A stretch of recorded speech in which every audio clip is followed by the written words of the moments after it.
Hi എൻ്റെ YouTube ചാനലിലേക്ക് സ്വാഗതം. Life Larry and the pursuit of unhappiness എന്ന സീരീസിൻ്റെ റിവ്യൂ ആയിട്ടാണ് ഞാൻ വന്നിരിക്കുന്നത്. ഇത്രയും യുണീക്ക് കോൺസെപ്റ്റ് ഉള്ള ഇത്രയും ഡിഫറെൻ്റ് ആയിട്ടുള്ള ഒരു സീരീസ് ഞാൻ എൻ്റെ ലൈഫിൽ കണ്ടിട്ടില്ല. That is the biggest thing that I can say to this series. ഇതേപോലത്തെ ഒരു സംഭവം എനിക്കൊരു കമ്പയർ ചെയ്യാൻ പോലും വേറൊരു സീരീസ് ഇല്ല. അത്രയും ഡിഫറെൻ്റ് ആയിട്ടുള്ളൊരു കോൺസെപ്റ്റ്. ഇതിൻ്റെ ഞാൻ ഒരു എക്സാമ്പിൾ പറയുകയാണെങ്കിൽ, ഓബ്വിയസ്ലി HBO സാധനമാണ്. ഓരോ ആഴ്ച എല്ലാ ശനിയാഴ്ച ഈ സംഭവം ഇന്ത്യയിൽ വരുള്ളൂ. HBO ആ ഒരു ക്വാളിറ്റി ഡെഫിനറ്റ്ലി മെയിൻറ്റെയിൻ ചെയ്ത് പടച്ചു വെച്ചിട്ടുണ്ട്.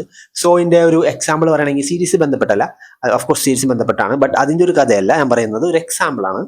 ഞാൻ പേഴ്സണലി ഗാന്ധിജിയുടെ ലൈഫിലോട്ട് ചെന്നിട്ട് പുള്ളിക്കാരനോട് ഹാങ് ഔട്ട് ചെയ്തിട്ട് ഫുഡൊക്കെ കഴിച്ചിട്ട് വന്നിട്ട് അങ്ങനത്തെ ഒരു സംഭവം ചെയ്താൽ എങ്ങനെ ഇരിക്കും? അതാണ് ഈ സംഭവത്തിൻ്റെ മെയിൻ സാധനം. വെച്ചാൽ ഈ ഒരു ഹിസ്റ്ററി, അമേരിക്കൻ ഹിസ്റ്ററിയിലേക്ക് കടന്നു ചെന്നിട്ട് ഈ ഒരു കഥാപാത്രം, ഒരു നടൻ, പുള്ളിക്കാരൻ അവിടെ ചെന്നിട്ട് അവിടുത്തെ കുറച്ച് കാര്യങ്ങൾ ചെറുതായിട്ടൊന്ന് മാറ്റുക. അപ്പോൾ ആ ഒരു 4 സ്കെച്ചസ് ഈ ഒരു ഒറ്റ എപ്പിസോഡിലുണ്ട്. ഒറ്റ എപ്പിസോഡേ വന്നിട്ടുള്ളൂ. ആ ഒരൊറ്റ എപ്പിസോഡിൽ 4 സ്കെച്ചസ്. അതിൽ ഒരു സ്കെച്ച് എന്ന് പറയുന്നത് അലക്സാണ്ടർ ഗ്രാം ബെല്ല് ആദ്യമായിട്ട് ടെലഫോൺ കണ്ടുപിടിച്ചപ്പോൾ ആദ്യം പുള്ളി ചെയ്ത കോളിൽ പുള്ളി സംസാരിച്ചത് എന്തായിരിക്കും എന്നുള്ളതാണ്. അതിൻ്റെ ഒരു റീഇമാജിനേഷൻ ആണ്. അതൊരു കോമഡി രീതിയിൽ, ഒരു സറ്റാരിക്കൽ കോമഡി രീതിയിൽ അവതരിപ്പിക്കുന്നു. അതാണ് ഇതിൻ്റെ മെയിൻ സാധനം. ഞാൻ പറഞ്ഞല്ലോ, അപ്പം ആ ഒരു സാധനം 4 സ്കെച്ചസ് ഉണ്ടല്ലോ. അപ്പം 4 ചരിത്രത്തിൽ 4 സ്ഥലത്തേക്ക് പുള്ളി പോണേണ്. അപ്പോൾ അതിൻ്റെ ഒരെണ്ണമാണ് ഞാൻ പറഞ്ഞത്, അലക്സാണ്ടർ ഗ്രാം ബെല്ല് ആദ്യമായിട്ട് ഫോൺ കോൾ ഉണ്ടാക്കി. അപ്പോൾ അത് ഭയങ്കര കോമഡി ആയിട്ട് പുള്ളിക്കാരൻ കാണിച്ചു തന്നു. അങ്ങനത്തെ ഒരെണ്ണം. പിന്നെ വാറിൻ്റെ ഇടയിൽ വാർ ചെയ്യുന്ന കുറേ സോൾജേഴ്സിൻ്റെ ഇടയിൽ സംഭാഷണം എന്തായിരിക്കും? ഒരാൾ പറഞ്ഞു, ഞാൻ മരിക്കാൻ പോകുമ്പോൾ എൻ്റെ ഇതാണ് എൻ്റെ ഭാര്യ, അവൾക്ക് നീ കത്ത് കൊണ്ടേ കൊടുക്കണം. അപ്പോൾ പുള്ളിക്കാരൻ പറയും, ഈ ഒരു മെയിൻ നടന്നാണ് എല്ലായിടത്തും പോകുന്നത്. അപ്പോൾ പുള്ളിക്കാരൻ പറയും, എനിക്ക് അവിടെ കുറച്ച് ദൂരമുണ്ട്, എനിക്ക് അവിടെ വരെ പോകാൻ പറ്റുമെന്ന് തോന്നുന്നുള്ളതാണ്. പുള്ളിക്കാരൻ അങ്ങനത്തെ ഒരു അടവ് പറഞ്ഞു വന്നിട്ട് പുള്ളിക്കാരൻ നൈസായിട്ട് മാറും. ഈ ഒരു കാര്യത്തിൽ എനിക്ക് കുറച്ച് ദൂരമുണ്ട്, ഞാൻ പറ്റില്ല.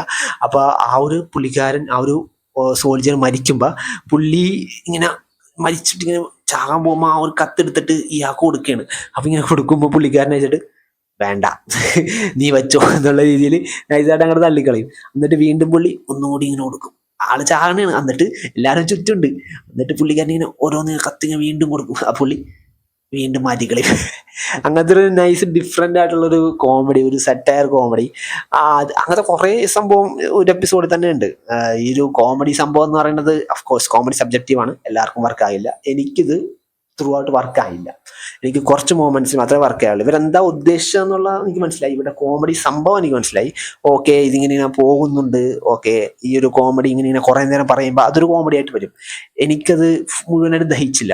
ചില കോമഡീസ്, ചിലത് ഭയങ്കര അടിപൊളിയായിരുന്നു, ചിലത് ഭയങ്കര ക്രിയേറ്റീവായിട്ട് അതിനെ ചിന്തിച്ച് ഒരു റേസിസ്റ്റ് സംഭവം, അതിൻ്റെ ഒരു സംഭവം കാണിക്കുന്നുണ്ട്. അപ്പം അതിനെ കുറച്ച് കോമഡി ആയിട്ട് കാണിച്ച്, അപ്പം ആ ഒരു എൻറ്റയർ ആ ഒരു സംബോധന, ഒരു വൈറ്റ് കളർ ബ്ലാക്ക് കളർ ആ ഒരു സംഭവത്തിന് തന്നെ മാറ്റി ചിന്തിച്ച് അങ്ങനെ വളരെ യുണീക്ക് ആയിട്ടുള്ള ബ്രില്യൻ്റ് ആയിട്ടുള്ള ഒരു സംഭവമൊക്കെ ഈ സീരീസിൽ കാണിക്കുന്നുണ്ട്. ഇങ്ങനത്തെ ഒരു സീരീസ് വേറെ എനിക്ക് പറയാൻ പറ്റില്ല.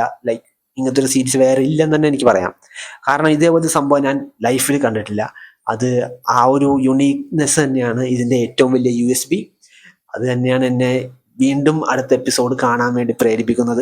ഓബ്വിയസ്ലി ഇതൊരു 1 ടൈം വാച്ചബിൾ ആയിട്ടുള്ള ഒരു സംഭവമായിട്ട് തന്നെയാണ് at the end of the day എനിക്ക് തോന്നിയത്.